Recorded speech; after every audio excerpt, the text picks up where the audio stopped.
তো একটা কালপ্রিট, ঠিক আছে। মানে ওরে এত নিয়ে ঘুরছি, ও আমার একটা ফ্রিতে ট্যুর দেয় না। আসসালামু আলাইকুম।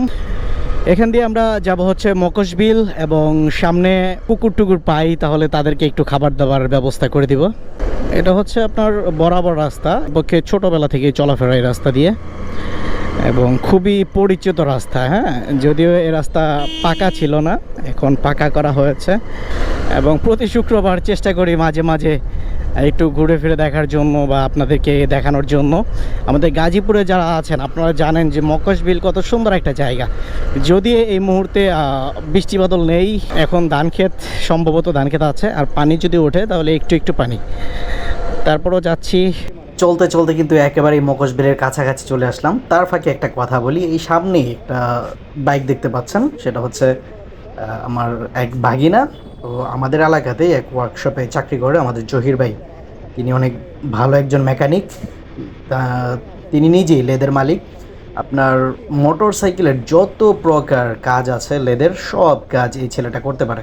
ছেলেটা ছোটোখাটো হলেও খুব ভালো দক্ষ, এবং খুব ভালোভাবে আপনার কাজটা করে দেবে। মকশবিল চলে আসলাম, এই সামনেই কিন্তু মকশবিল আপনারা জলকুঠুরিগুলো দেখতে পারবেন। যদিও এখন এখানে দাঁড়াবো না, আমরা সরাসরি যাব হচ্ছে আপনার বাঁশতলি গিয়ে ওইখানে কিছুক্ষণ বসে চা খেয়ে মাঠা খেয়ে তারপর বেক আসবো। বেক আসার সময় এই জায়গাটা আপনাদেরকে দেখাবো।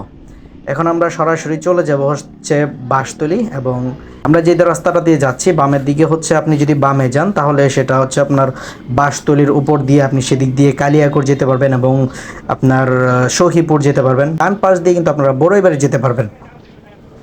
এখন কিন্তু আমরা মকশবিলের রাস্তায় উঠে গিয়েছি, আপনার বাঁশতলির রাস্তায় উঠে গিয়েছি। সামনেই বাঁশতলি দেখতে পারবেন, এবং সেখানেই আমরা চা না, বারবার চা চলে আসতেছে, মাঠা খাবো। দেন আবার আমরা এই জায়গাটাতে, যে জায়গাটা আমরা রেখে আসছি পেছনে, এবং সেই জায়গাটা আপনাদেরকে দেখাবো। সো চলেন একটু মাঠা খেয়ে নেই।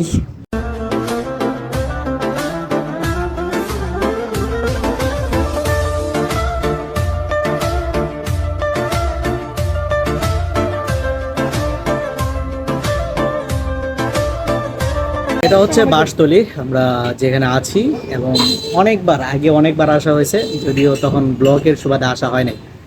যেমন আমার সাথে আপনারা দেখতে পাচ্ছেন এই যে সোহাগ, ওরে নিয়ে অনেকবার আসা হয়েছে, কিন্তু ও একটা কালপ্রিট, ঠিক আছে।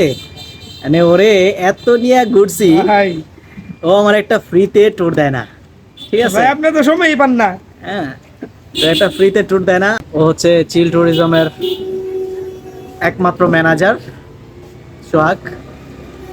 তো আপনারাই বলবেন, ও যদি আমার ফ্রিতে ট্যুর না দেয়, তাহলে ওর শাস্তি কি হবে সেটা আপনারা একটু বলবেন। ভাগিনা খাচ্ছে, সোহাগও খাচ্ছে মরিচের জুস। আমি ট্রাই করতেছি, দেখি কি অবস্থা।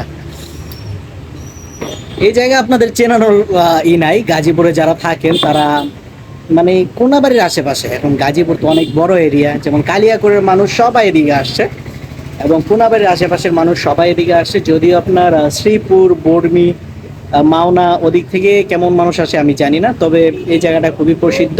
এখন আমরা মাঠা খাওয়া শেষ করে আবার রওনা দিলাম সেই মকশবিল, যেখানে বলছিলাম যে আপনার ভিডিও শেষের দিকে আবার আসার সময় সেই জায়গাটা দেখাবো।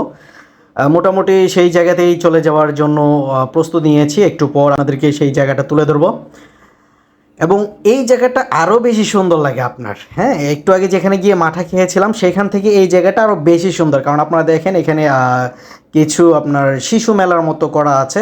ছোট ছোট বাচ্চারা এই নৌকায় উঠতে পারে, এবং নাগরদোলাও আছে। এখন যেহেতু আপনার পানির সিজন না, এই জন্য এখানে খুব বেশি মানুষ আসে না সিজন ছাড়া।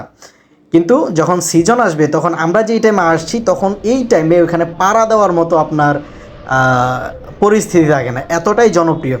মকশবিল ঘোরা শেষ করে এখন আমরা যাব হচ্ছে চা বাগান। বাসার জন্য একটু মাঠা কিনে নিব।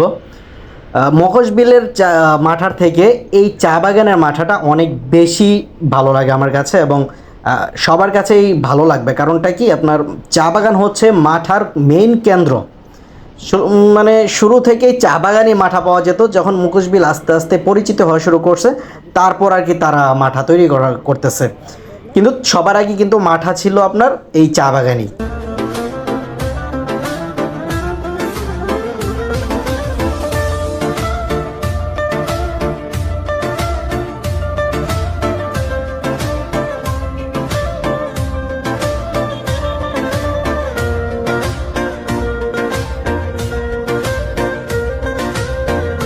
মামা বোতল কত করে? হ্যাঁ বোতল কত করে 1 লিটার? 1 লিটার 120 আগের দামে আছে।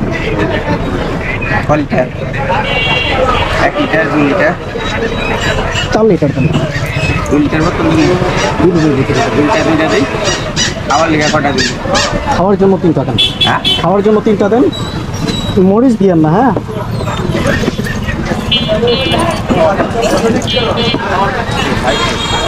বাজার টাজার কিছু করবো না কিছু আজ, হ্যাঁ? ও যাবো না। দেখতে দেখতেই ব্লগের শেষের দিকে আমরা চলে আসলাম। এখন শুধু বাসার জন্য মাঠা নিব এবং চলে যাব। আশা করি সবার কাছে ব্লগটা ভালো লেগেছে। আপনাদের সাপোর্ট এবং ভালোবাসা আমাদেরকে আরও অনেক বেশি অনুপ্রেরণা দেয়। সবাই ভালো থাকবেন। আল্লাহ হাফেজ।